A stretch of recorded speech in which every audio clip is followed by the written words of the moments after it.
जमलेल्या माझ्या तमाम हिंदू बांधवांनो, भगिनींनो आणि मातांनो,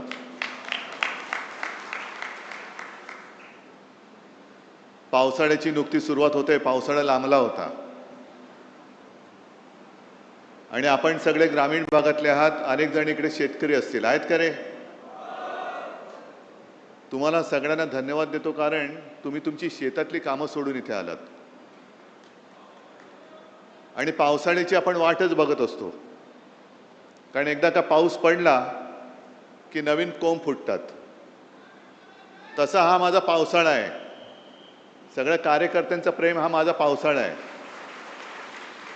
अनेक जण सडलेली पानं गेली तरी परत पाऊस पडतो आणि नवीन कोंब उगवतात. आणि ते नवीन कोंब उगवणारे तुम्ही कट्टर निष्ठावान शिवसेना प्रमुखांचे जीवाला जीव देणारे शिवसैनिक आहात. तसं पाहिलं तर आता शांत आहे.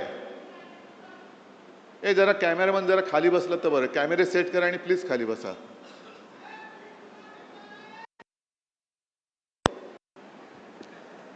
पहिला गद्दाराचा समाचार गेला की माझ्या सांगण्यावरून जे तुम्हाला मी एक बुजगावणं दिलं होतं, माझ्या सांगण्यावरून जे तुम्हाला मी एक बुजगावणं दिलं होतं, त्याला अक्षरशः रक्ताचं पाणी करून समोरून पावसाचा धबधबा पडत होता तरी देखील कशाची तमा न बाळगता तुम्ही निवडून दिलात. त्याच्याबद्दल मी तुमच्या सगळ्यांची तर माफी मागतोच, पण तमाम या यवतमाळ आणि वाशिम लोकसभा मतदारसंघातील मतदारांची माफी मागतो की तुम्ही केवळ आणि केवळ शिवसेना प्रमुखांचा चेहरा आणि माझा शब्द या भरोश्यावरती या गद्दाराला निवडून दिला होतात.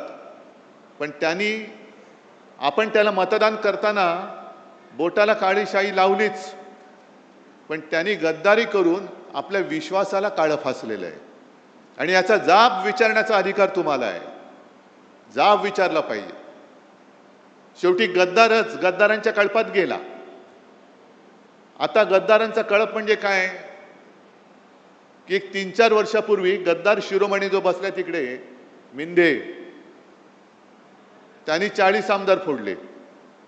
आणि या विदर्भामध्ये जेव्हा बैल पोळा होता तेव्हा त्या बैलांवरती लिहिलं होतं 50 खोके एकदम ओके.